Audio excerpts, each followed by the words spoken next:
I just want to draw on your experience as a former member of the IDF. Do you see a ground invasion of Gaza by Israel now as inevitable? Hi, thank you for having me. I think from what we can all hear in the news, I don't know more than you at this moment. It's very, very clear that we're going to see another ground invasion. And as a former soldier and as the advocacy director of an organization representing over 1,400 soldiers, that many of them already invaded Gaza, this is very concerning for us because we don't want to see another round of very, very violent military invasion without having a very clear political outcome of the situation.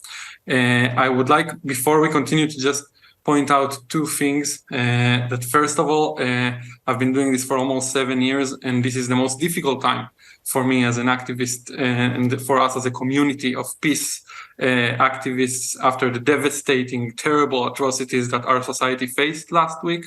And second of all, from this stage, I want to call to the release of all the hostages and captives, the innocent people that must be released as soon as possible. I believe you know some of the hostages personally, Ori. Of course, it's the area around Gaza is with high proportions of people from our communities, from peace activists, people from our organizations. My friends were locked in the shelters while the terrorists were invading their villages and their kibbutzes. We have friends that were killed, breaking the silence, testifiers, soldiers who participate in our project that were killed or also are now serving in the military as reserves duty. So we are very, very close to all of this. And I also have personal family members that were there during the attack. I'm sorry to hear that. So what we saw from Hamas was, as you say, clearly an atrocity. What is your assessment of how Israel is responding? We've got the thousands of rockets being fired into Gaza and also the turning off of fuel, water and food. What do you make of that? Look, yeah, as I said, it was an atrocity and we have to recognize that. With that said, we also have to remember that we want to uphold certain values, certain values that we want to make sure that we maintain.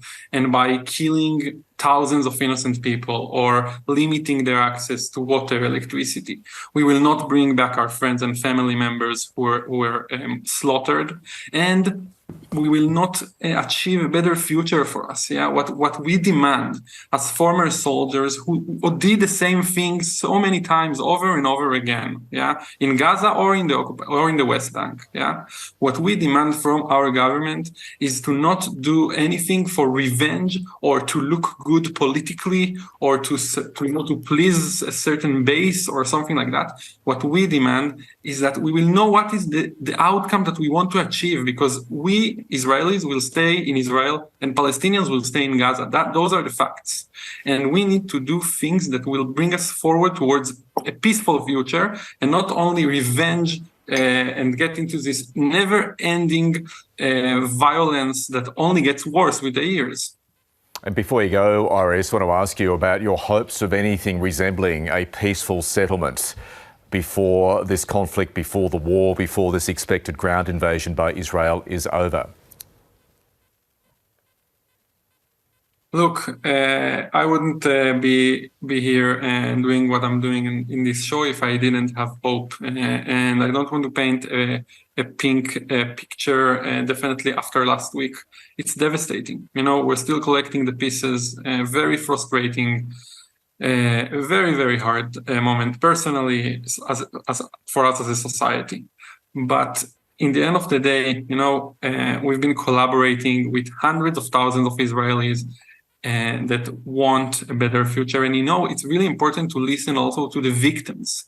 Many of the victims, the families their families are now in Gaza or that were murdered. Also, they are calling for an end of killing innocent people and achieving a better future. And this gives me a lot of hope, because who am I to say something against the people that their families were murdered? So we have We have to keep our optimism high, and it's going to be difficult. It's going to be a very difficult journey to I don't know, to surpass, or I don't know, to move forward after what we experience as a society. But we don't have any other choice. You know, what is our other choice? So we have to do it. It's going to be hard, but I have a lot of faith, because I also have a lot of Palestinian partners who think exactly the same, and that also gives me a lot of hope.